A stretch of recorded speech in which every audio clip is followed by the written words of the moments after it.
At this point, we all know Citadel bought shares of AMC stock, okay? About 725,000 shares, and also bought some calls. Also bought some call options, I think for worth $4.5 million. So why the heck will Citadel, who is the biggest short seller on AMC stock, buy those shares? Well, let me go back to history and try to give you a little bit of background.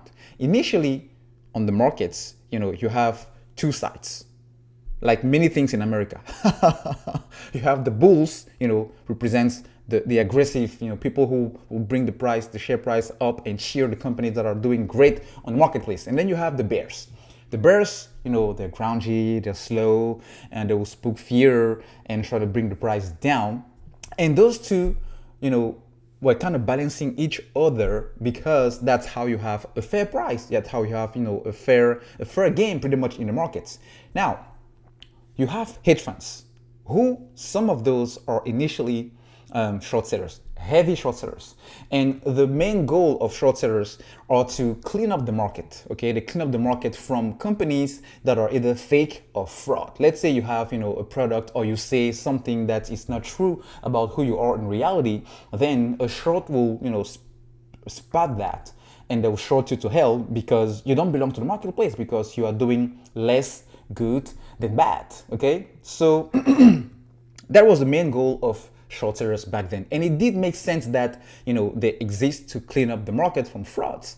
Now, when you take AMC and GameStop companies who are providing real added value in terms of service, in terms of products to people, and people have memories, of their childhood and adulthood. I mean, they just love this company, and because they love the company, they will love the stock, and that's why they've been buying. Now, you as a short seller, you as a hedge fund, not only you take advantage of the worst crisis ever, okay, to bring those companies to their knees. I mean, in 2020, when COVID hit, financially and economically, guys, this was worse than what we experienced never before in past 1929. I mean, the 1929 crisis was the worst ever, but 2020, people were saying it would be 10 times even worse. Okay, but turns out we are now recovering. Those two companies, make sure they raise capital, they are now working into improving the business, and it is the case. The businesses are now improving. So why will you continue to short heavily those two companies? Well, it doesn't make sense, because now that people are realizing that the reason why you shorted to begin with is not what you were intended to do as a short seller, which was supposed to clean the market and bring that balance check, but you use those companies as prey to make more money than you will ever imagine. So now you're the fraud, because you're making less good than bad, okay? So because of that, you will be kicked out. You will be kicked out of the marketplace, because maybe now you are the fraud.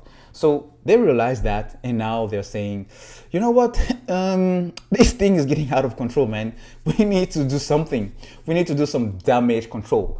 We need to make sure if we're about to lose 10 billion or 100 billion or even $1 trillion, let's make sure we get at least 10% of that off the table.